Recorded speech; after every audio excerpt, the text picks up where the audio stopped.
كنتم خير أمة أخرجت للناس تأمرون بالمعروف وتنهون عن المنكر وتؤمنون بالله.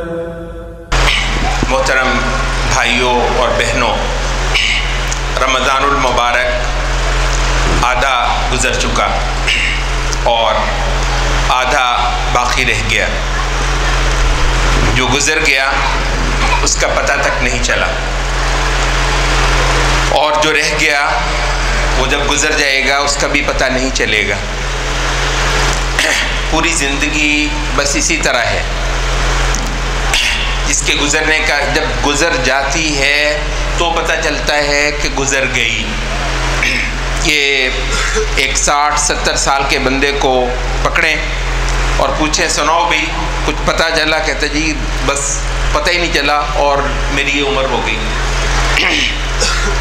تو یہ جو وقت ہے بڑی عجیب اللہ کی مخلوق ہے وقت، اور اسی وجہ سے کہا کہ وقت بہت لمبا بھی ہو تو کیونکہ یہ گزر جانے والی چیز ہے، اس وجہ سے اس کا اعتبار بالکل نہیں ہے. انما توعدون لآت، جو تم سے وعدہ کیا جا رہا ہے، جو تم کو اس جہان کے خاتمے سے متعلق بڑی سچی باتیں بتائی جا رہی ہیں، بالکل پاس کھڑی ہیں، قریب لآت. اور یہی وجہ ہے کہتے ہیں رسول اللہ صلی اللہ علیہ وسلم کا پہلا خطبہ جب مدینہ میں تھا تو فرمایا کہ الا ان کل آت قریب. دیکھو ہر وہ چیز جو آنے والی ہے وہ قریب ہی ہے، چاہے 100 سال کیا 1000 سال دور ہو.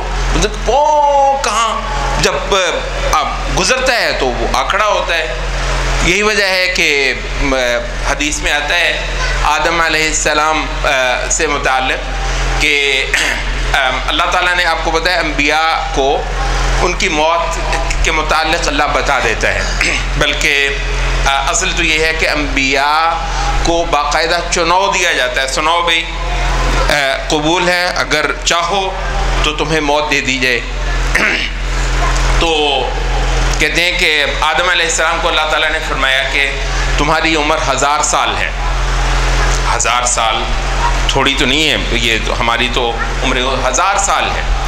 تو کہتے ہیں نبی صلی اللہ علیہ وسلم فرماتے ہیں کہ اللہ تعالیٰ نے جتنی آدم کی اولاد تھی سب کو ایک جگہ حاضر کیا. بھی دیکھو ذرا اپنی اولاد، دور دور تک آپ بھی ذرا تصور کر لیں کتنی خلقت. تو آدم علیہ السلام نے اپنی ساری اولاد دیکھی. اچھا اتنی اولاد میں سے ایک بچہ، اس کی آنکھوں میں کوئی ایسی چمک دیکھی آدم علیہ السلام نے، کہنے کہ اللہ یہ کون ہے؟ تو اللہ نے کہا کہ یہ تیرا بیٹا داؤد علیہ السلام. تو کسی وجہ سے زیادہ ہی پیار آ گیا اپنے اس بچے پر. تو فرماتے ہیں کہ کہنے لگے کہ اللہ اس کی عمر کتنی ہے؟ تو اللہ تعالیٰ نے کہا کہ اس کی عمر 100 سال ہے. تو کہنے لگے کہ اللہ 20 سال میری عمر سے دے دے اس کو، بھئی اتنی 1000 سال ہے. جب ابھی کہنے کا مطلب یہ ہے کہ جب ابھی آتا نہیں بندے کو لگتا اتنا وقت پڑا ہے. بات ہم یہ کرنا چاہ رہے ہیں تو 1000 سال، میری عمر تو 1000 سال ہے، کیا جاتا ہے اس میں سے؟ آپ کے پاس 1000 روپے ہوں، 20 کا نوٹ نکالنا کوئی بڑی بات تھوڑی ہوتی. یہ جی 20 کا نوٹ دے دو میرے، کہتے جی اللہ اس کو 20 سال میری عمر سے دے دے. تو رسول اللہ صلی اللہ علیہ وسلم فرماتے ہیں کہ آدم علیہ السلام نے زندگی گزاری تو جب 20 سال رہ گئے تو ملک موت کا فرشتہ آ کھڑا ہوا، جی حضرت آپ کا وقت ہو گیا، کہتے ہیں تو آپ کو لے چلتے ہیں. کہنے لگے ابھی تو میرے 20 سال پڑے ہیں. تو کہہ جی آپ نے وہ اپنے بیٹے کو نہیں؟ کہتے کوئی نہیں دیے. کہتے ہیں کوئی نہیں دیے. نبی صلی اللہ علیہ وسلم کہ فنسی آدم ونسیت ذریتہ، آدم کو بھی بھول ہوئی اور پھر اس کی اولاد کو بھی بھول ہونے لگی. بھول گئے. کہتا ہے جی کہاں دیے؟ یہ یعنی موت کا تو بہرحال آپ کو پتہ ہے موت کا جو ایک درد ہے وہ انبیاء کو بھی ہوتا ہے، یہ ہمیں معلوم ہے. بلکہ نبی صلی اللہ علیہ وسلم نے فرمایا کہ انبیاء کا کیونکہ اجر زیادہ ہے اس وجہ سے وہ ان کا جو ہے وہ دکھ بھی زیادہ ہوتا ہے. تو بھائی 1000 سال جب ابھی آئے نہیں تھے جی اتنی بڑی ہے، جب گزر گئی کہتا ہے جی ہویا ہی نہیں ہے. تو پتہ وقت کا بھائیوں پتہ نہیں چلتا. بڑی عجیب مخلوق ہے یہ، بڑا عجیب راز ہے یہ. سمجھدار کہتے ہیں وہ ہوتے ہیں جو وقت کو سنبھال لیں. سب وقت اگر سمجھدار کی سمجھدار سیانے بندے کی اگر ایک لفظ میں ہم تعریف کرنا چاہیں کہ جی سیانا کون ہوتا ہے، کوئی پوچھے آپ سے سیانا کون ہوتا ہے، ٹھیک ہے کئی انداز سے بتایا جا سکتا ہے کہ سیانا کون ہوتا ہے. اگر ایک لفظ میں بتانا ہو کہ سیانا وہ ہوتا ہے جو وقت کو سنبھال لے، وقت کو سنبھال لے. بلکہ ابن قیم بہت خوبصورت بات کرتے ہیں، کہتے ہیں کہ سیانا وہ ہوتا ہے جو وقت کو سنبھال لے، اور نکما وہ ہوتا ہے جس کو وقت سنبھالے. وقت سنبھالتا پھرتا ہے اس کو. وہ اچھا وقت تھا گزار دیا، اب وہ گزر گیا، اب وہ آ رہا ہے کوئی اس کی مدد کر رہا ہے، کوئی اس کو جو ہے وہ کندھا دے رہا ہے، کچھ اور کر رہا ہے. اب زمانہ اس کو سنبھال رہا ہے، حالانکہ اگر یہ وقت سنبھال لیتا. تو اس وجہ سے بھائیوں کہتے ہیں کہ جو سب سے اگر یہ معاملہ بات درست ہے تو پھر سب سے بری چیز کیا ہے؟ اگر سب سے اعلیٰ چیز اور سب سے سیانا پن کی چیز یہ ہے کہ آدمی وقت کو سنبھالنے والا ہو، تو پھر سب سے نکما بندہ کون ہوگا، سب سے بے وقوف بندہ کون ہوگا؟ کہتے ہیں وہ ہے جو غافل ہے. سب سے بری چیز کیا ہے؟ غفلت. غفلت کیا ہے؟ یعنی کہتا ہے مانتا تو ہوں یہ غفلت کے بھی خیر کئی درجے ہیں، بعض غفلت کے درجے بہت برے ہیں، شرک بھی غفلت ہی ہے، کفر بھی غفلت ہی ہے ویسے، لیکن اللہ تعالیٰ نے ہمیں بچا کر رکھا ہوا ہے اس سے. تو اس سے کم درجے کی جو غفلت ہوتی ہے وہ کیا ہوتی ہے؟ مانتا ہوں کہ ہاں جی دنیا ہے اور اس کا کوئی مقصد ہے، موقع ہے، یہی موقع ہے، اس کے علاوہ کوئی موقع نہیں ہے. تو اعمال جو ہیں وہ جمع کیے جا رہے ہیں اور حساب لگنے والے ہیں، ترازو نصب ہونے والے ہیں اور بازار لگنے والا ہے اعمال کا، اور اس کے اندر صرف وہی ملنا ہے جو عمل. یہ جی مانتا تو ہوں اس بات کو، لیکن یہ ہے کہ تھوڑی دیر، بس تھوڑی دیر کے اندر مارے گئے. تھوڑی دیر یہ جوان ہے، کہتا ہے یار ابھی تو جوانی ہے، ابھی تو جوانی ہے، تو پھر تھوڑا سا ذرا وقت گزار کر. او بھائی یہ وَاعْلَمُوا أَنَّ اللَّهَ يَحُولُ بَيْنَ الْمَرْءِ وَقَلْبِهِ. دیکھو جو بندہ اللہ کو اہمیت نہ دے تو پھر اللہ اس کو اہمیت نہیں دیتا. اور یہ جان لو کہ عمل بندہ اللہ کی توفیق سے کرتا ہے، عمل اللہ کی توفیق سے کرتا ہے. اللہ کسی کو مدد دے، اس قابل جانے کہ یہ مجھے سجدہ کرے تو سجدہ اس کو نصیب ہوتا ہے. اچھا عمل اس کو نصیب ہوتا ہے جس کو اللہ اپنے در کے قابل جانے. اچھا اب وہ در کھلا ہے اللہ کا. اس وجہ سے کہتے ہیں کہ جس بندے نے جلدی دکھائی، جس وَعَجِلْتُ إِلَيْكَ رَبِّ لِتَرْضَى، موسیٰ نے کہا علیہ السلام کہ خدایا میں نے جلدی کی تیرے پاس آنے کی، مجھے یہ تھا کہ تو مجھ سے راضی ہو جائے. تو چاہت دکھانا رب کو، آپ دیکھ لیجئے یہ جو بندہ چاہت دکھاتا ہے ضرور قدر پاتا ہے. تو یہ فرمایا کہ وَاعْلَمُوا أَنَّ اللَّهَ يَحُولُ بَيْنَ الْمَرْءِ وَقَلْبِهِ.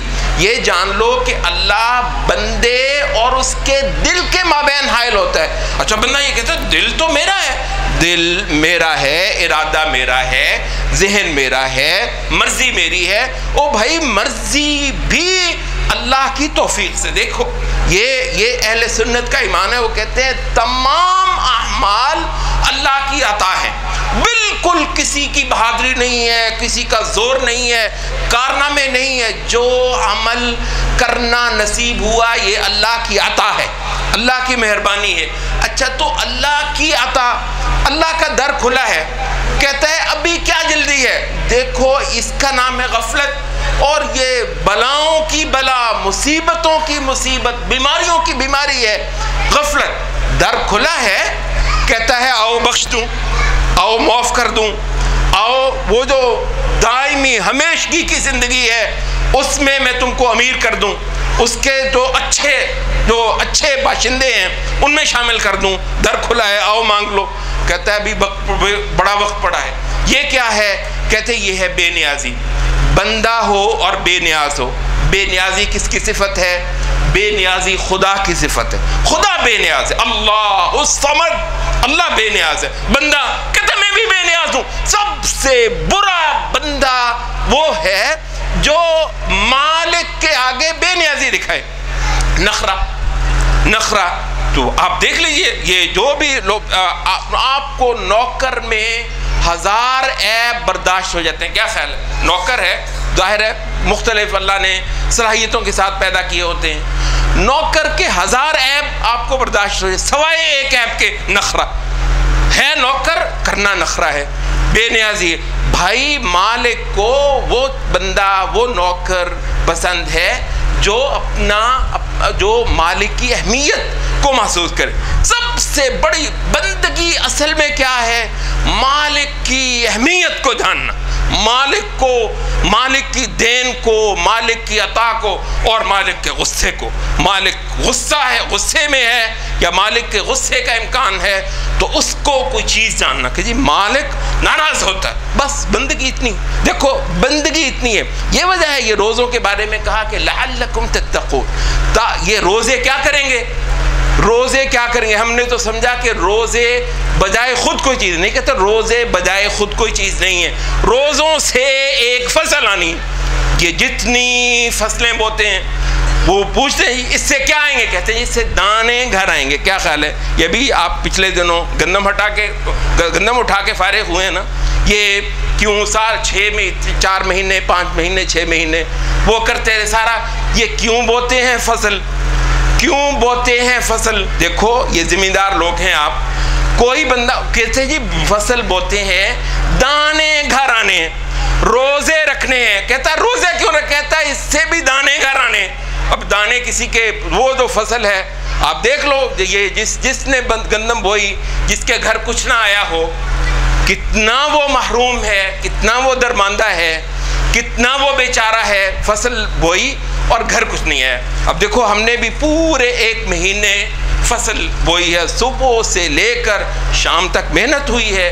یہ کوئی آسان نہیں ہے روزہ, خاص طور پر یہ جس ماحول کے اندر آپ ہیں. آدھا دن تو بجلی نہیں ہوتی ہے, اور پھر یہ فصلوں کے اندر جانا, ایسی دھوپ کے اندر, چلچلاتی دھوپ کے اندر محنت کام کرنا. یہ ماشاءاللہ دیکھتا ہوں میں لوگ پہاڑی پہ یہ روزوں کے اندر بھی لگے ہوئے ہیں. اف خدایا ایسی, اور جس کو اللہ نے توفیق دی ہے روزے بھی رکھتا ہے. کھانے سے پرہیز, کھانے سے, پینے سے, پانی کو منہ نہیں لگانا ہے, اور پسینے سے شراب ہو رہے. تو بھائی فصل تو وہی ہے, اس سے دانے. اچھا اس کو خیال ہی نہیں ہے کہ اس کو اندازہ ہی نہیں ہے کہ یہ فصل ہے, اس فصل سے لینے ہیں دانے. وہ دانے کیا ہیں؟ کہتے ہیں وہ ان دانوں کا نام ہے تقوی. یا ایھا الذین آمنوا کتب علیکم الصیام کما کتب علی الذین من قبلکم لعلکم تتقون. یہ پورے 1 مہینے کا کورس تمہارے لیے مقرر کیا جاتا ہے, اور ایسا ہی کورس ہم تم سے پہلےوں کو بھی کروا چکے ہیں. اور جس کے لیے بھی یہ کورس رکھا گیا ہے اس سے مطلوب یہ تھا کہ اس کو تقوی مل جائے. اب تقوی کیا ہے؟ کہتے تقوی یہ ہے مالک کے ناراض ہونے کا خوف. یہ روزے نے پیدا کر دیا. روزے نے تو آپ کی فصل ہو گئی, آپ کے روزے ہو گئے. مالک کی خوشی پر نظر لگ جانا. تقوی کیا ہے؟ مالک کی خوشی پر نظر لگی ہو, اور صرف مالک ہی کی خوشی پر نظر لگی ہو. سب سے بڑی کوئی چیز ہو وہ یہ کہ اللہ کسی سے خوش ہو جائے. ایسی خوش قسمتی ہے, وہ خوشی سے باغ ہو جائے گا. اس کو یقین نہیں آئے گا اپنی قسمت پر کہ وہ ایک دن ہوگا اللہ کہے گا میں نے تجھ کو بخش دیا, میں نے تجھ کو معاف کر دیا, میں نے تجھ کو پار نجات والوں میں شامل کر دیا. تو مالک کی خوشی پر امید ہونا, مالک کی خوشی پر نظر لگی ہونا, اور مالک کے غصے, مالک کی ناراضی سے بندے کی جان جاتی ہو.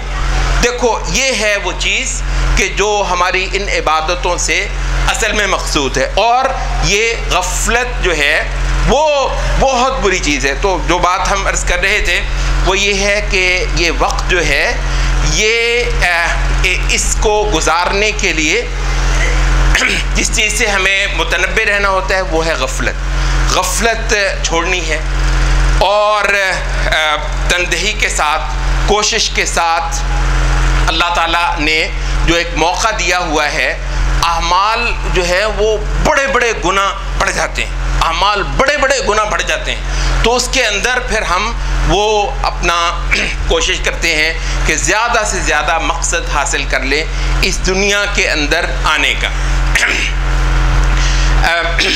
یہ رمضان کے جو کچھ خصوصی اعمال ہیں ان پہ ہم نے پچھلے ہفتے بھی کچھ بات کی تھی۔ ہم نے روزہ جو ہے، روزہ کیا ہے؟ روزہ اللہ تعالیٰ کی عبادت ہے، تو اس کے بارے میں ہم نے بات کی تھی۔ مزید ایک بات جان لیجئے روزے کے بارے میں۔ اہل علم نے کہا، اور یہ حدیث سے ہی اخذ کرتے ہوئے کہا کہ روزہ بندے اور خدا کے مابین ایک راز ہے، اور یہ خصوصیت صرف روزے ہی کی عبادت کو حاصل ہے، روزہ ہی ہے۔ اچھا، اس وجہ سے نبی صلی اللہ علیہ وسلم نے فرمایا کل عمل ابن آدم لہو، کہ ہر جو ابن آدم کا جو بھی عمل ہے وہ اس کے لیے ہے، عمل جو ہے جتنے بھی آپ کرتے ہیں وہ اس کے لیے ہیں۔ الا الصوم فانہ لی، سوائے روزے کے وہ تو میرے لیے ہے۔ اب دیکھو یہ یعنی اصولاً تو کیا ہے، جو بھی اعمال کرتے ہیں اللہ کی تو ضرورت، یعنی روزہ جو ہے کیا یہ اللہ کی ضرورت ہے؟ اللہ کی تو ضرورت نہیں ہے، اللہ تو بے نیاز ہے، تو روزہ بھی ہماری ہی ضرورت ہے، نماز بھی ہماری ہی ضرورت ہے، حج بھی ہماری ہی ضرورت ہے، زکوٰۃ دینا بھی ہماری ہی ضرورت ہے۔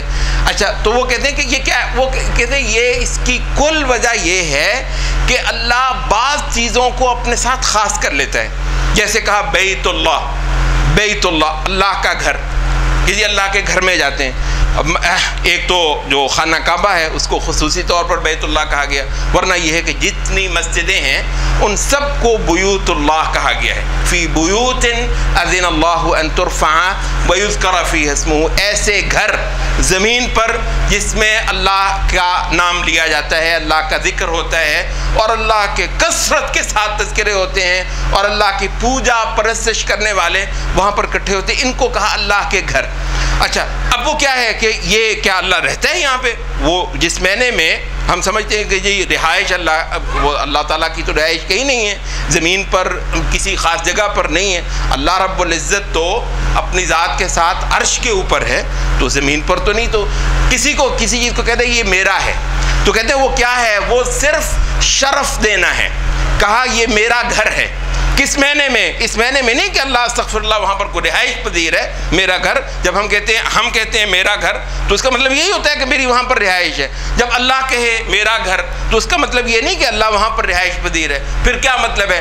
کہتے ہیں یہ شرف دینے، اللہ جب کسی کو اپنے ساتھ نسبت دے تو وہ شرف ہوتا ہے۔ اچھا، اب وہ شرف اللہ کسی کو کہے یہ میرا ہے، اللہ کسی کو کہے یہ میرا ہے، تو جو قدردان ہیں وہ تو دنگ رہ جاتے ہیں کہ جی یہ میرا ہے، وہ تو پھر اسی کے ہو جاتے ہیں۔ جو اللہ کا ہے لوگ بھی پھر جو اللہ کی قدردان ہیں وہ بھی اسی کے ہو جاتے ہیں۔ اچھا، تب فرمایا کہ کلو عمل ابن آدم لہو، ابن آدم کے سب عمل اس کے لیے ہوتے ہیں۔ الا الصوم فانہ لی، سوائے روزے کے وہ تو میرے لیے ہے۔ کہتے ہیں یہ صرف اس وجہ سے کہ اعمال میں سے ایک عمل اللہ کو خصوصی طور پر پسند ہے، تو اس وجہ سے کہا کہ یہ میرے لیے ہے۔ فَإِنَّهُ لِي وَأَنَا أَجْزِي بِهِ، وہ تو میرے لیے ہے اور اس کی جزا بھی بس میرے ہی دینے کی ہے۔ سبحان اللہ۔ دیکھو نبی صلی اللہ علیہ وسلم نے اس اسلوب میں کہا کہ یہ حدیث قدسی ہے، جس میں اللہ رب العزت خود کلام فرما رہا ہو اور نبی صلی اللہ علیہ وسلم روایت کر رہے ہیں اللہ تعالیٰ سے، اس حدیث کو کہتے ہیں حدیث قدسی۔ اب نبی صلی اللہ علیہ وسلم نے حد کر دی ہے کہ جی یہ تو ہے ہی میری چیز، اور اس کا بدلہ اور ثواب دینا بھی بس میرا ہی کام ہے۔ بس یہ اتنی بات تھی تو جو قدردان تھے اور جو چاہت مند تھے انہوں نے اس عمل کو بنا سنوار کر کرنے میں حد کر دی، زور لگا دیا۔ سبحان اللہ، کہتا ہے میری چیز ہے، بھی اللہ کی چیز ہو، اور کہتا ہے کہ اور اس کا جو بدلہ ہے وہ بھی میرے ہی دینے کا ہے، تو پھر اس کو بنا سنوار کر کرنا، اعلیٰ سے اعلیٰ کرنا، بہت اچھا کرنا. تو اس وجہ سے اہل علم نے کہا کہ روزہ بندے اور خدا کے مابین ایک راز ہے. اچھا، باقی کہتے ہیں کہ باقی جو عبادتیں ہیں وہ ایسی عبادتیں ہوتی ہیں کہ اس کا کوئی ایک خاص دورانیے میں آپ وہی عبادت کرتے ہیں. اب دیکھیں نا، جس دوران میں آپ نماز پڑھ رہے ہیں تو نماز کے دوران نہ آپ ادھر ہل سکتے ہیں، نہ ادھر جا سکتے ہیں، نہ اس سے کچھ بات کر سکتے ہیں، تو وہ عمل ہی ہے. اچھا، جس وقت آپ حج میں ہوتے ہیں تو حج کے وہ جو 4 دن حج کے ہوتے ہیں تو وہ حج کے خصوصی اعمال ہی ہوتے ہیں. اس میں نہ آپ ادھر جاتے ہیں نہ ادھر جاتے ہیں. جو حج کے مناسک ہیں ان کے اندر اس وقت پر ادا کرنا تو آپ انہی اعمال کے اندر ہوتے ہیں. کہتے ہیں روزہ جو ہے، اب روزہ کیا ہے؟ روزہ رکھا ہوا ہے. کیوں جی روزہ رکھا ہوا ہے؟ آپ اپنا گھر بار بھی چلا رہے ہیں، کھیتی باڑی بھی کر رہے ہیں، کاروبار بھی کر رہے ہیں، ہنسی بھی، مذاق بھی، خوشگپیاں بھی، سارا کچھ کر رہے ہیں اور یہ عبادت ہو رہی ہے. ساتھ ساتھ آپ دنیا جہان کے کام کر رہے ہیں اور روزہ آپ کا ساتھ ساتھ چل رہا ہے. کہتے ہیں اس وجہ سے روزہ دراصل ایک خاص اللہ تعالیٰ کی قربت ہے. تو ایک حالت ہے جس کو اللہ پہچان لیتا ہے. یہ کاروبار کرے، یہ ملازمت کرے، یہ گپیں لگائے، یہ کھیلے، یہ سویا ہوا ہے. اب دیکھو سویا ہوا ہے، روزے کی عبادت چل رہی ہے، روزے کی عبادت چل رہی ہے. تو اس وجہ سے کہتے ہیں کہ روزہ بندے اور خدا کے مابین ایک خصوصی راز ہے بندگی کا، کہ ایک خاص مزہ ہے روزے کے اندر. تو اس کو محسوس کرنا اور روزے میں عاجزی، اللہ تعالیٰ کی محبت کا اظہار کرنا، اللہ تعالیٰ سے قربت کو محسوس کرنا، یہ جو چیز ہے یہ خصوصی طور پر روزے کے اندر جو ذوق رکھنے والے عبادت گزار ہیں وہ ان کا یہ شیوہ ہے. قیام ہم یہ کرتے ہیں، اس پہ ہم نے بات کی تھی پچھلی بار. ایک مزید بات اس بارے میں جان لیجئے. یہ رسول اللہ صلی اللہ علیہ وسلم نے اپنے رسول اللہ صلی اللہ علیہ وسلم کا معمول رمضان میں بھی اور رمضان کے علاوہ بھی رات کو لمبا قیام کرتے تھے اللہ کے سامنے کھڑے ہو کر. اور نبی صلی اللہ علیہ وسلم پر تو فرض بھی تھا. البتہ نبی صلی اللہ علیہ وسلم کے ماں سوا جو صحابہ تھے وہ نفل سمجھ کر سارا سال ہی کرتے تھے. اچھا، رمضان میں البتہ یہ ایک خصوصی چیز تھی جس کو کثرت سے جو لوگ نہیں بھی کرتے تھے ان لوگوں کو بھی اس کی تاکید کی گئی. فرض تو نہیں ہے لیکن تاکید کی گئی بھئی رمضان وہ مہینہ ہے جس کے اندر قرآن مجید کا نزول ہوا ہے. تو قرآن مجید کے ساتھ تعلق کے لیے یہ راتوں کو اللہ کے سامنے کھڑے ہو کر اس کا کلام پڑھا کرو یا پھر کلام سنا کرو. تو یہ عمل جو ہے یہ ان ساعتوں کو، اس سیزن کو بہت اعلیٰ بنا دیتا ہے. اللہ تعالیٰ کو ایسا بندہ اور زیادہ پسند آ جاتا ہے. اچھا، پوری رات کا یا قریب رات پوری بھی جو صحابہ اور ان کے بعد کے جو بڑے عبادت گزار تھے ان کا معمول تھا. اب ظاہر ہے ہم لوگ کمزور ہیں، ہمارا کیا ہے، ہم بڑی حد ہوتی ہے کہ 1 گھنٹہ، سوا گھنٹہ، 1.5 گھنٹہ قیام کر لیتے ہیں. ایک بات جو اس حوالے سے بہت اہم ہے وہ یہ ہے کہ ہم جیسے جو کمزور لوگ ہیں ان کو بھی ایک گر سکھایا گیا ہے کہ وہ ان کے لیے بھی پوری رات کا قیام لکھ دیا جائے، پوری رات کا قیام لکھ دیا جائے. صحابی کہتا ہے کہ نبی صلی اللہ علیہ وسلم نے یہ رمضان کی آخری راتیں تو ہم نے نگاہ رکھی کہ رسول اللہ صلی اللہ علیہ وسلم، کیونکہ آپ مسجد میں ہوتے تھے، آخری عشرے میں نبی صلی اللہ علیہ وسلم اعتکاف کرتے تھے، مسجد میں ہوتے تھے، تو صحابہ تو آپ کو پتہ ہے صحابہ تو قدردان تھے، تو وہ تو نظر لگا کر بیٹھے تھے. تو نبی صلی اللہ علیہ وسلم رات کو اٹھے اور اپنی نماز پڑھنے لگے تو صحابہ نے بھی صفیں باندھ لی. صحابہ نبی صلی اللہ علیہ وسلم کے پیچھے کھڑے ہو کر وہ بھی لمبی نماز پڑھائی، صحابہ نے بھی نبی صلی اللہ علیہ وسلم کے ساتھ نماز پڑھی. تو کہتے ہیں کہ پھر ایک رات گزری، اگلی رات پھر نبی صلی اللہ علیہ وسلم خیمے سے، جو آپ نے ایک حجرہ سا خیمہ سا بنایا تھا اعتکاف کے لیے، اس سے نکل کر آپ نے نماز پڑھی. تو ہم نے پھر آپ کے پیچھے نماز پڑھی. تو تیسری رات پھر پڑھائی نبی صلی اللہ علیہ وسلم نے. تو وہ کہتے ہیں کہ نبی صلی اللہ علیہ وسلم نے جب ختم کر دیا ہمیں محسوس ہوا کہ اب نبی صلی اللہ علیہ وسلم نے اپنی یہ نماز جو ہے وہ ختم کر دی. وقت ابھی پڑا ہوا تھا تو ہم نے کہا اللہ کے رسول ابھی وقت اور ہے, تھوڑی سی اور پڑھائیں ہمیں نماز.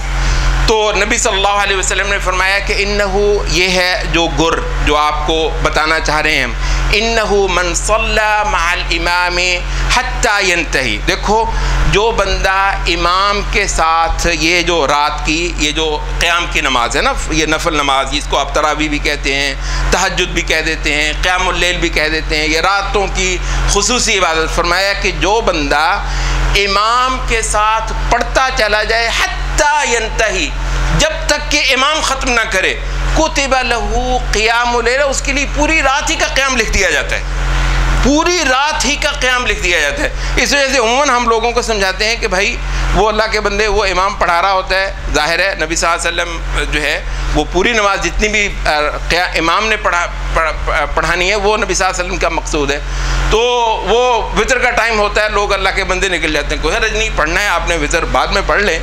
لیکن یہ ہے کہ وہ جو اجر تھا کہ من صلی مع الامام حتی ینتہی, جو بندہ امام کے ساتھ پڑھتا چلا جائے یہاں تک کہ امام ختم کر لے, یہاں تک کہ امام ختم کر لے, اس کے لیے ساری رات کا قیام لکھ دیا جاتا ہے.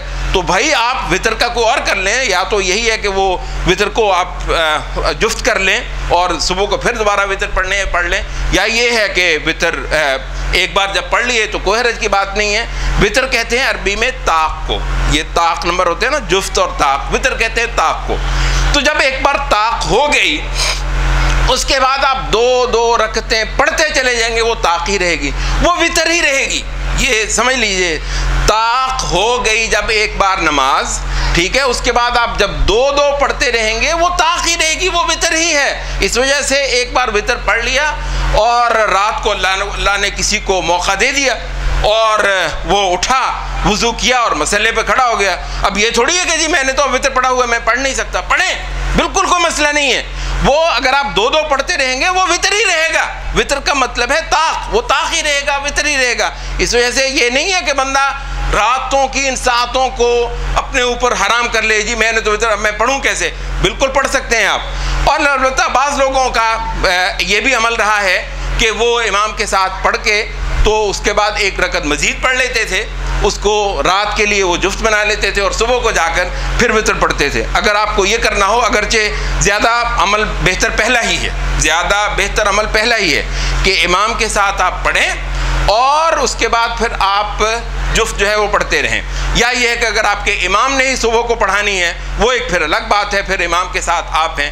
تو یہ جو آپ کو ایک پتے کی بات جو بتائی جا رہی ہے وہ یہ ہے, انہو من صلی مع الامام حتی ینتہی. دیکھو جو بندہ امام کے ساتھ پڑھتا چلا گیا یہاں تک کہ امام ختم کر لے, کتب لہو قیام اللیل, اس کے لیے پوری رات کا قیام لکھ دیا جاتا ہے. اب وہ امام کے ساتھ پڑھ کر پوری رات کا تو ثواب الحمدللہ اس کو مل چکا, اب اگر وہ مزید پڑھتا ہے تو اللہ کے گھر میں کیا کمی ہے, اب یہ اس کا سرپلس ہے, اب یہ اس کا یہ وہ زیادہ ہے.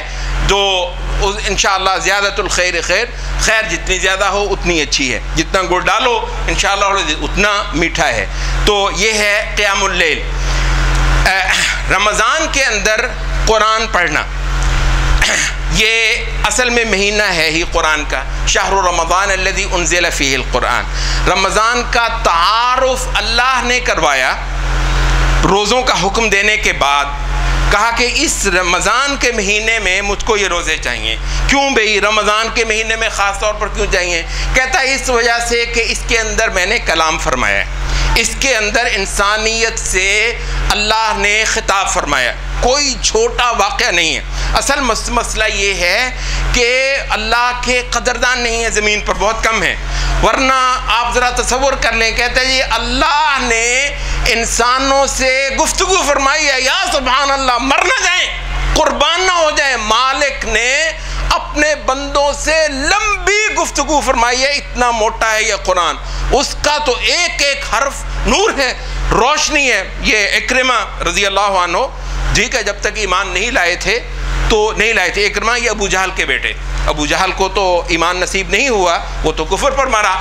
یہ اس کا بیٹا تھا، اور اس کی زندگی میں تو یہ بھی اسلام کے خلاف تلوار اٹھا کے بہت بہادری دکھاتا رہا، اور آخر تک جو ہے وہ ڈٹا رہا، اور حتیٰ کہ اکرمہ ان لوگوں میں سے تھا جن کے بارے میں نبی صلی اللہ علیہ وسلم نے فرمایا تھا کہ ساروں کی جان بخشی ہو جائے گی سوائے چند لوگوں کے، ان میں اکرمہ بھی تھا، کیونکہ بڑے بڑے جرائم تھے اسلام کے۔ تو اس کو جب اندازہ ہوا کہ نبی صلی اللہ علیہ وسلم مکہ جو ہے وہ فتح کر لینے والے ہیں، تو یہ بھاگ کر چلا گیا۔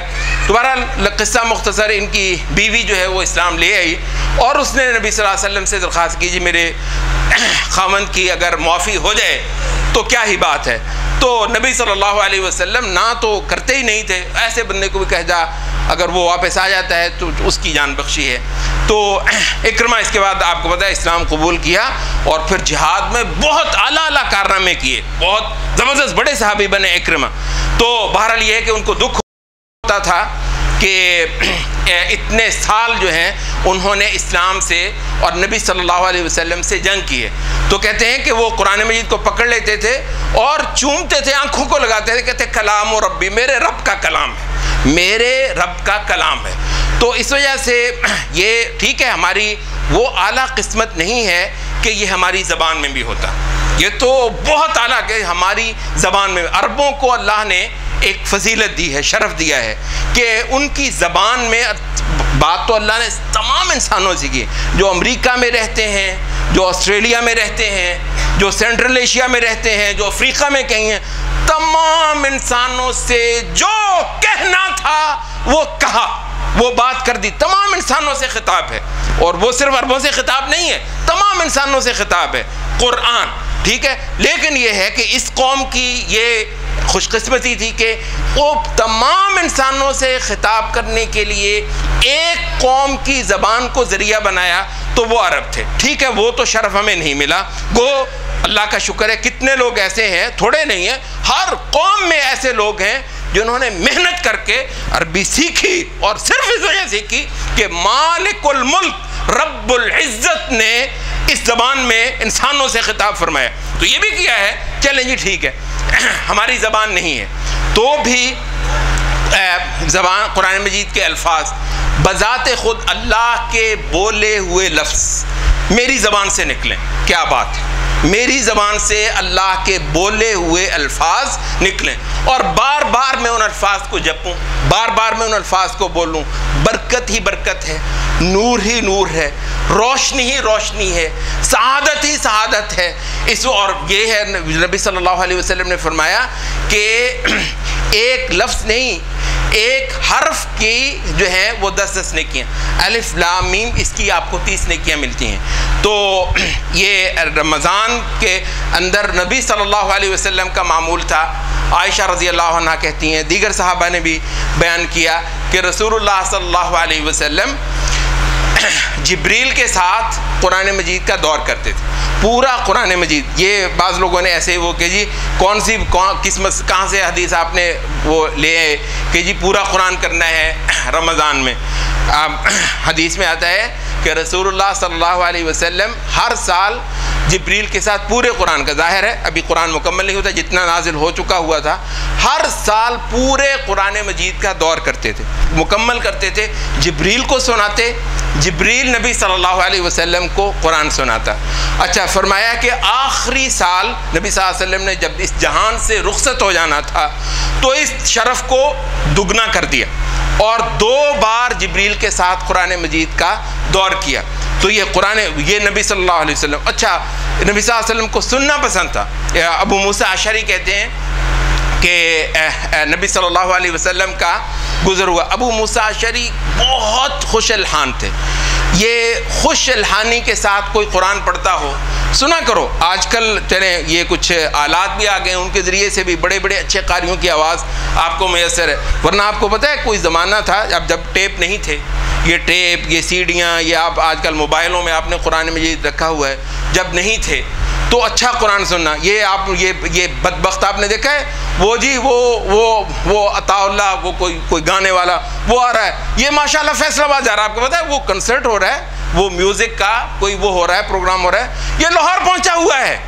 لوگ قدردان قرآن سننے کے لیے بھی جاتے تھے، یہاں سے کہیں گئے ہوئے ہیں کہ جی فلاں بندے سے قرآن سن کر آئیں، تو یہ قسمت کی بات ہے نا. کسی نے دوزخ کے سودے کرنے ہیں, کسی نے جنت کے سودے کرنے ہیں.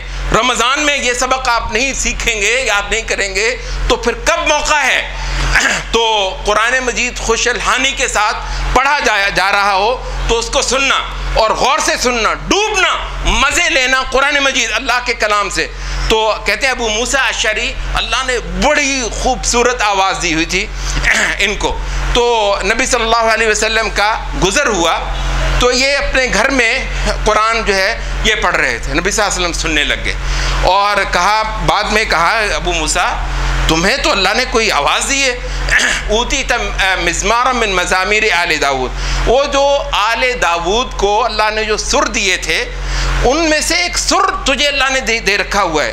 آپ کو پتہ ہے داود علیہ السلام کو اللہ نے خوش الحانی دی تھی. ایک ایسی وہ تھی کہ وہ جب زبور کی تلاوت کیا کرتے تھے, یہ قرآن مجید میں آتا ہے, تو پہاڑ جھومتے تھے ان کے ساتھ. سبحان اللہ, پہاڑ جھومتے تھے اور پرندے غول کے غول اکٹھے ہو کر یسبحن بالعشی والاشراق, پہاڑ بھی تسبیح کرنے لگ جایا کرتے تھے, پرندے بھی تسبیح کرنے لگ جایا کرتے تھے. یعنی داؤد علیہ السلام کے ساتھ پوری کائنات مل کر اللہ کی تسبیح کرنے لگتی تھی. تو رنگ ہوتا ہے یہ عبادت میں, تلاوت میں, خوش الحانی میں. تو فرمایا کہ ابو موسیٰ تجھے اللہ نے آل داود کے جو کو سر ہیں ان میں سے ایک سر دے رکھا ہوا ہے. تو ابو موسیٰ اشعری تو وہ خوشی ہوئی, رسول اللہ کو پسند آیا. ابو موسیٰ اشعری کا قرآن پڑھنا رسول اللہ صلی اللہ علیہ وسلم کو مزہ آیا. کہنے لگے اللہ کے رسول مجھے پتہ ہی نہیں تھا کہ آپ سن رہے ہیں, مجھے کہ پتہ ہوتا آپ سن رہے ہیں میں اور رنگ بھر دیتا اس کے اندر. لحبرت تحبیراً, اس کو میں ایسا جو ہے وہ ایسے مزے سے پڑھتا اور ایسے اس کے اندر میں نشیب و فراز ڈالتا کہ اور بھی زیادہ اس کے اندر رنگ آ جاتا. قرآن مجید کو زیادہ, اور یہ بھی جان لیجئے نبی صلی اللہ علیہ وسلم نے فرمایا من لم یتغن بالقرآن فلیس منا, جو شخص قرآن مجید کو کے ساتھ گنگنائے نا وہ ہم میں سے نہیں ہے. قرآن مجید کو جو ہے وہ ترنم کے ساتھ پڑھنا, یہ نہ کہیں کہ جتنی اللہ نے آپ کو اچھی آواز دی ہے یہ پڑھ رہے ہیں ایسے جیسے وہ اردو کی کتاب نہیں پڑھی جاتی, یہ اردو کی کتاب یا کوئی کہانی پڑھی جاتی. نہیں, قرآن مجید کو جتنی سی بھی طرز ہے لگانی چاہیے. اتنا فرما دیا کہ وہ ہم میں سے نہیں ہے. جو قرآن مجید پڑھتے ہوئے طرز نہ لگائے, فرمایا وہ ہم میں سے نہیں ہے. ٹھیک ہے, کسی کی بہت اچھی طرز ہے وہ اچھی طرز لگائے, کسی کی نہیں ہے. جتنی بھی ہے زیادہ سے زیادہ مزے میں, زیادہ سے زیادہ جو ہے وہ وجد میں آ کر قرآن پڑھنا, وجد میں آ کر قرآن پڑھنا, ڈوب کر پڑھنا. اگر میں نے کی سمجھ ہے تو نہیں بھی ہے تو بس اتنا جان لے کہ کائنات کے مالک کے بولے ہوئے لفظ ہیں, نہیں بھی سمجھ آتے ہیں, خوبصورت ترین انداز میں بہت زیادہ عقیدت کے ساتھ, نہایت محبت کے ساتھ وجد میں آ کر اس کو پڑھنا ہے. تو ڈوب کر پڑھنا, گنگنا کر پڑھنا, ترنم کے ساتھ پڑھنا, طرز لگا کر پڑھنا, حسن کے ساتھ پڑھنا, اور اگر کبھی موقع ملے تو سننا بھی. کوئی اچھا قرآن پڑھتا ہے تو اس سے سننا بھی. یہ وجہ ہے کہ یہ تراویح وغیرہ کے اندر لوگوں کی کوشش ہوتی ہے کہ زیادہ سے زیادہ خوبصورت پڑھنے والا, یہ اچھی بات ہے, اچھی بات ہے.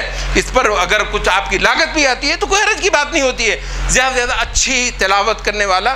تو یہ اللہ کے گھروں میں,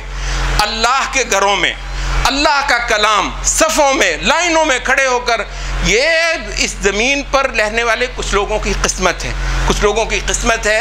انشاءاللہ العزیز ان قریب وقت آنے والا ہے کہ ان اعمال کے وزن پڑنے والے ہیں. تو قرآن مجید کے ساتھ زیادہ وقت گزارنا, کم از کم ایک بار ختم کرنا. جیسے ہم نے کہا کہ رسول اللہ صلی اللہ علیہ وسلم جبریل کے ساتھ باقاعدہ قرآن مجید کا ختم فرمایا کرتے تھے. تو قرآن مجید کو پڑھنا, کم از کم ایک بار ختم کرنا, کوشش یہ کر لے کہ اس سے زیادہ بھی اگر آدمی قرآن مجید پڑھ سکتا ہے. رمضان کے جو اعمال ہیں ان میں سے ایک بہت اعلیٰ عمل لوگوں کو افطار کروانا ہے. نبی صلی اللہ علیہ وسلم نے فرمایا کہ من فطر صائما كان له كأجر الصائم من غیر ان ينقص من اجره شيء, کہ او کما قال نبی صلی اللہ علیہ وسلم کہ جو بندہ کسی کو روزے دار کو افطار کروائے وہ ایسا ہی ہے جیسا اس نے خود روزہ رکھا. یعنی اگر آپ نے خود بھی روزہ رکھا ہوا تھا اور کسی روزے دار کو آپ نے افطار بھی کروا دیا، آپ نے 2 روزے رکھ لیے، 3 بندوں کو افطار کروا دیا، آپ کے 3 روزے ہو گئے، 4 اور بعض اوقات آپ نے دیکھا ہوگا لوگ 100 بندے کو افطار کرواتے، 100 روزہ رکھتا ہے ایک بندہ ایک دن میں، 100 روزے رکھتا ہے۔ اچھا اس میں یہ حرج کی بات نہیں ہے، دوست ہیں، آپ کے دوست ہیں، عزیز ہیں، رشتہ دار ہیں، اگر کھاتے پیتے بھی ہیں، امیر بھی ہیں، تو بھی ان کو افطار کروانا چاہیے، اس سے محبت بڑھتی ہے اور یہ تحفے تحائف کے اندر آتا ہے اور اس میں بھی آپ کو اجر ملتا ہے اس کا۔ اچھا یہ فرمایا نبی صلی اللہ علیہ وسلم نے من غیر ان ينقص من اجرہ، وہ جو روزہ رکھنے والا تھا اس کے اجر میں کوئی گھاٹا نہیں ہے، اس کو اجر پورا ملنا ہے، اللہ کے در میں کوئی گھاٹا کمی تو ہے نہیں ہے، اس کو اللہ نے پورا اجر دے دینا ہے، جس نے اس کا روزہ کھلوایا اس کے اجر کو اللہ نے دوہرا کر دینا ہے۔ تو اس وجہ سے لوگ جو ہیں اپنے عزیزوں رشتہ داروں کو بھی بے شک آپ روزے کھلوائیے، لیکن ایک بات جو ہے وہ رمضان کی روح ہے، رمضان کی روح ہے اور وہ ہے غریب کا پتہ پوچھنا، غریب کا اپنے محلے کے اندر۔ دیکھو اگر روزوں نے بھی آ کر ہمیں یہ نہ سکھایا کہ میرے محلے میں غریب کون کون سا ہے، کس کس کے گھر میں بھوک ہے، اور اس کو جا کر اس کا روزہ کھلوائیں، اس کے پیٹ میں اتنا اعلیٰ عمل ہے رمضان کے حوالے سے۔ یہ جان لیجئے کہ شروع میں رمضان کے روزے جو جس طرح ہم رکھ رہے ہیں نا، شروع میں یہ بالکل اسی طریقے سے فرض نہیں تھے، احکام میں کچھ فرق تھا، یہ جس طریقے سے اب ہم رکھتے ہیں یہ بعد میں ہوا۔ اچھا شروع میں یہ تھا وَعَلَى الَّذِينَ يُطِيقُونَهُ فِدْيَةٌ طَعَامُ مِسْكِينٍ، کہ بھئی طاقت رکھتے ہوئے چاہے کوئی بندہ روزہ رکھ لے اور چاہے کوئی بندہ کسی کو روزہ رکھوا دے، کوئی غریب ہے مسکین ہو، وہ مسکین تکڑا نہیں مالدار نہیں، کسی مسکین کو روزہ رکھوا دینا روزہ رکھنے کے برابر ہی تھا۔ اور اس وقت یہ تھا کہ چاہے آپ روزہ نہ رکھیں، اگر کوئی مسکین کو روٹی کھلا دیں تو آپ کا روزہ ہو گیا، یعنی کچھ دیر کے لیے روزے کے احکام یہ تھے۔ بعد میں فرمایا کہ فمن شاہد منکم الشہر فلیصم، اب جس کو بھی رمضان ملے اس کو خود روزہ رکھنا ہے، یہ بعد میں ہوا۔ تو لیکن یہ جان لیجئے کہ ایک وقت ایسا تھا کہ مسکین کو کھلانا روزہ رکھنے کے برابر تھا۔ تو خاص طور پر ہمارا یہ جو ماحول ہے اس میں اللہ کا شکر ہے سب ایک دوسرے کو جانتے، شہروں میں مجھے پتہ نہیں کوئی جھوٹ بول رہا ہے، مسجد میں کھڑا ہو کر مانگ رہا ہے، پتہ نہیں غلط بیانی کر رہا ہے، فراڈی ہے، اور فراڈی بہت ہوتے ہیں، اور شہروں کی زندگی ہے ہی ایسی، لوگ ایک دوسرے کو جانتے نہیں۔ ماشاءاللہ آپ سب ایک دوسرے کو جانتے ہیں، ساتھ ساتھ پشتوں کو جانتے ہیں، تو آپ پر کیا چھپا ہوا ہے؟ آپ کے گاؤں میں، آپ کے محلے میں غریب ہیں اور آپ کے روزے اعلیٰ اعلیٰ افطاریاں چل رہی ہیں، پر تکلف کھانے چل رہے ہیں، بھائی یہ کون سا دین ہے؟ یہ کون سا اسلام ہے؟ نبی صلی اللہ علیہ وسلم فرما رہے ہیں وہ بندہ مومن نہیں ہے جس کا پڑوسی رات کو بھوکا سویا اور یہ پیٹ بھر کر سویا، پیٹ بھر کر سویا بھوکا۔ تو یہ رمضان میں ان اسباق کو آپ کو یاد کرنا ہے۔ تو سب کو کھلائیں، رشتہ دار کھاتے پیتے بھی ہوں، انشاءاللہ ان کے بھی روزے کھلوائیں، کوئی حرج کی بات نہیں ہے، لیکن سب سے بڑی نیکی کیا ہے؟ غریبوں کو ڈھونڈنا، غریبوں کا پیٹ بھرنا اور اس پر اجر اللہ تعالیٰ سے پانا۔ تو یہ ایک عمل ہے، اس کو آپ ضرور ذہن میں رکھیے۔ رمضان میں ایک ابھی دعا پہ مجھے کچھ بات کرنی تھی لیکن وقت جو ہے وہ ختم ہو رہا ہے، رمضان میں ہم لمبا نہیں کرنا چاہتے، تو انشاءاللہ اس پہ اگلے جمعے اللہ نے توفیق دی تو کچھ بات کریں گے۔ آخری چند جملے مجھے رمضان کے آخری عشرے کی خصوصی ترین عبادت کے حوالے سے کرنا ہے۔ یہ 2 حوالوں سے ہے، ایک تو ہم اس کو کہتے ہیں آخری عشرہ، اس کے اندر طاق راتیں آتی ہیں اور طاق راتوں کے اندر اللہ نے ایک ہیرا چھپایا ہے۔ یہ ویسے تو یہ ہے کہ وہ پورے رمضان کے اندر وہ ہیرا وہ موتی چھپایا ہے، اس کا نام ہے لیلۃ القدر۔ پھر کہا چلیں پورا رمضان تو جو ہے نا وہ زیادہ ہے، چلیں آپ کو تھوڑی سی مدد کر دیتے ہیں تاکہ آپ اس خاص حصے میں، رمضان کے اس خاص حصے میں زیادہ چوکنا ہو جائیں، زیادہ توجہ کر لیں، زیادہ ڈھونڈنے کی کوشش کر لیں کہ یہ نہ مجھ سے چھوٹے۔ تو کہا کہ پورے رمضان میں سے پھر آخری عشرہ جو ہے نا اس کے اندر ہے۔ اچھا پھر مہربانی فرمائی کہتے ہیں یہ آخری عشرہ بھی زیادہ ہے۔ اچھا ایسے کرو مزید تھوڑا سا تم کو بتا دیتے ہیں، آخری عشرے کی جو طاق راتیں ہیں نا ان کے اندر ہے۔ تو اب کیا ہوا؟ جو قدردان تھے، جو متلاشی تھے، جو چاہت مند تھے، دولت ڈھونڈتے پھر رہے ہیں، آخرت کی دولت، ڈھونڈتے پھریں. بلا شبہ دنیا میں کچھ لوگ ایسے ہیں کہ آخرت کی دولت ڈھونڈتے پھرتے ہیں, جہاں ملے اس کو جا کر وہ حاصل کرنے کی کوشش کرتے ہیں. تو ایسے لوگوں کے لیے کمال مہربانی ہے. کہا کہ پھر آخری عشرے کی بھی جو طاق راتیں ہیں نا, 21ویں 23ویں 25ویں 27ویں 29ویں, ان میں سے کوئی ایک رات ہے. اور یہ یہاں تک بات ہے. البتہ کچھ حدیثوں میں تھوڑا سا اشارہ کر دیا کہ ہو سکتا ہے زیادہ امکان جو ہے وہ یہ ہو کہ 21ویں کے بھی بعد ہو. اور ایک میں فرمایا کہ جو بندہ 21ویں رات سے رہ گیا اس کو چاہیے کہ باقی راتوں میں تو پھر بالکل ہمت جو ہے نہ ہارے. تو اس کا مطلب یہ ہے کہ زیادہ امکان پھر ادھر کو کر دیا. اور پھر کچھ اشارے ہیں, یہ آپ کو لوگ حدیثیں وغیرہ سناتے ہیں, اپنی جگہ پہ ساری ہی کسی نہ کسی حد تک درست ہیں اور معنی بھی ان کا. تو زیادہ پھر قوی اشارہ 27ویں کی طرف کو ہو گیا, زیادہ قوی اشارہ 27ویں کی طرف کو ہو گیا. ابی ابن کعب کہتے ہیں کہ نبی صلی اللہ علیہ وسلم کو اللہ تعالیٰ نے لیلۃ القدر کی نشاندہی کی تھی, کہ خواب میں دکھایا تھا کہ آپ کیچڑ میں سجدہ کر رہے ہیں. تو کہتے ہیں ہم نے دیکھا 27ویں رات کو اللہ نے بارش دی, اور فجر کے بعد آپ کو پتہ ہے مسجد نبی میں بالکل یہ کھجور کی چٹائیاں ہوتی تھیں, تو آپ نے جو ہے وہ کیچڑ میں سجدہ کیا, فرش گیلا ہو گیا تھا. تو کہتے ہیں نماز میں سلام پھیرا تو ہم نے دیکھا نبی صلی اللہ علیہ وسلم کے ماتھے کو کیچڑ لگا ہوا ہے. تو ہم نے کہا پھر یہ وہی ہے, یہ وہی رات ہے.